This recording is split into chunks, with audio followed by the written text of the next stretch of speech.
sense to me. Producers right now are trying to find that soundbite. Do you guys have that one ready to go? Because we just played it just a few minutes back. Well, hold that thought. But legal analyst Mo Ivory was with me as we were watching the police chiefs give the information in this press conference. It was very discombobulated. Why the dispatch records beyond what he said, the sunshine laws? Good morning to you.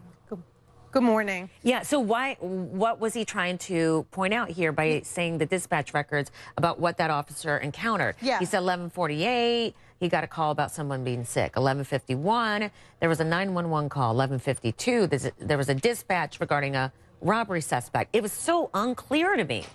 Robin, he's trying to start the story that the officer is eventually going to come out with and say what happened that night. So the timeline, he is trying to place the officer at a burglary call and then a subsequent trying to find the suspect. So what they're going to try to say, which is what I'm trying to put together right now, is he got a phone call, you know, the time clock for that. He then went in the car looking for the suspect who was fleeing on foot and came upon Michael Brown. He is going to say, I thought he was the suspect from the description. The police chief was very clear to say he described the suspect, and he wouldn't have done that if he wasn't trying to lay the foundation that the description is going to match Michael Brown, tall, you know, black gentleman. You know, that's what they're trying to lay the foundation for. So he's just trying to put a timeline together right now for what they will eventually say is the police officer's story. Ah, wow. Yes, but he didn't do a good job of doing that at all because it was all convoluted and we couldn't understand if he was actually trying to say that the officer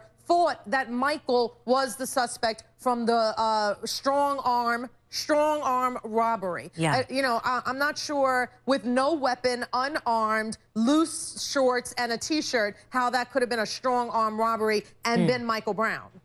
Gotcha. So here, I think we have the soundbite from the press conference and why it is so confusing. And thank goodness we have Mo Ivory, who's a legal analyst, who can put this thing together like it is a courtroom. Go ahead. Let's listen to this soundbite. So I just want to give you a little timeline of what happened on August 9th. From 11:48 to noon, the officer involved in the shooting was on a sick call on Glen Arc. There was an ambulance present. At 11:51, there was a 911 call from a convenience store nearby, not this one. At 11:52, dispatch gave a description of a robbery suspect over the radio. A different officer arrived at the store where the strong-arm robbery occurred. A further description, more detail, was given over the radio and stated the officer was walking toward, or the suspect was walking toward Quick Trip. Our officer left the sick call. He encountered the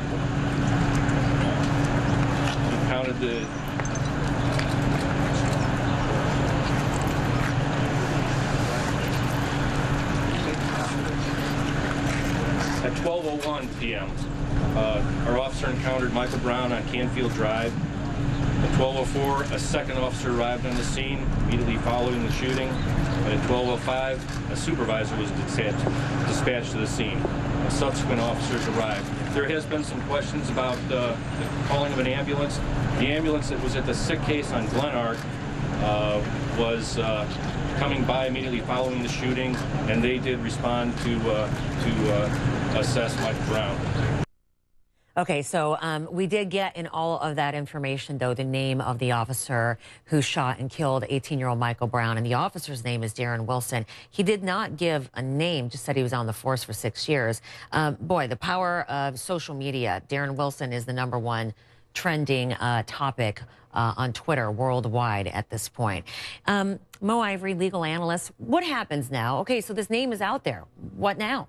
Sure. So the investigation will continue. And you know what is the next thing that everybody is going to be crying for is a charge. They're going to be looking for Darren Wilson to be charged with murder. So the investigation will continue. We also know that the Justice Department, the FBI, is doing their own individual investigation. And we know that Benjamin Crump, the attorney for the family, is trying to have an independent autopsy done of Michael Brown's body. That is the reason why right now he has not been laid to rest yet, because they do not want to rely just just on the autopsy from Missouri, the Missouri examiner, and they also don't want to just rely on an autopsy done by the family, because each of those things could end up becoming very biased. So they are fighting for an independent autopsy of his body so that they can move forward, they can present that evidence, and hopefully there will be a charge. So some of our viewers on Twitter are saying that I'm being tough perhaps on the chief, just saying that he was nervous and that maybe I should back off on that.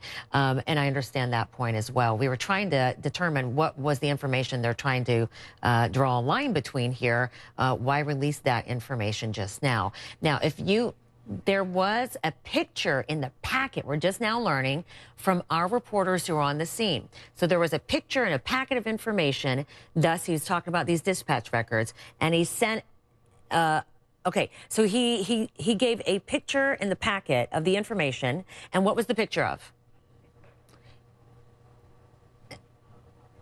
It was pictures from the robbery, so it wasn't pictures necessarily of the officer.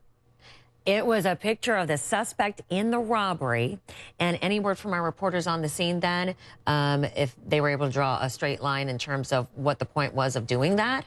So because Mo, you're saying that perhaps he's trying to say, sure, here's the picture of the suspect, and you've seen Michael Brown, and you're thinking that maybe he was trying to make the point of, can you see why a mistake could have been made? Sure. I mean, the big question is, let's see that picture. Does it look like Michael Brown? Is it Michael Brown? I mean, that's going to change everything, right? If he was the actual person in the robbery, well, that's going to change everything. But if it's somebody that looks like Michael Brown, then of course we still have the same set of circumstances, that this kid was walking to his grandmother's house. It's going to be very telling to see this picture to find out exactly what it is that the police chief was trying to suggest.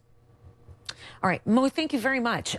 You've really provided some great insight in terms of legally, are they laying the groundwork for the defense now of Darren Wilson? It's probably no surprise that that name is trending online #1 on Twitter, since there was so much attention on this case all week long. So now that the name is out there, do you feel like, Mo, and there's no way to tell unless you're actually there in the community, and you and I are here in the studio.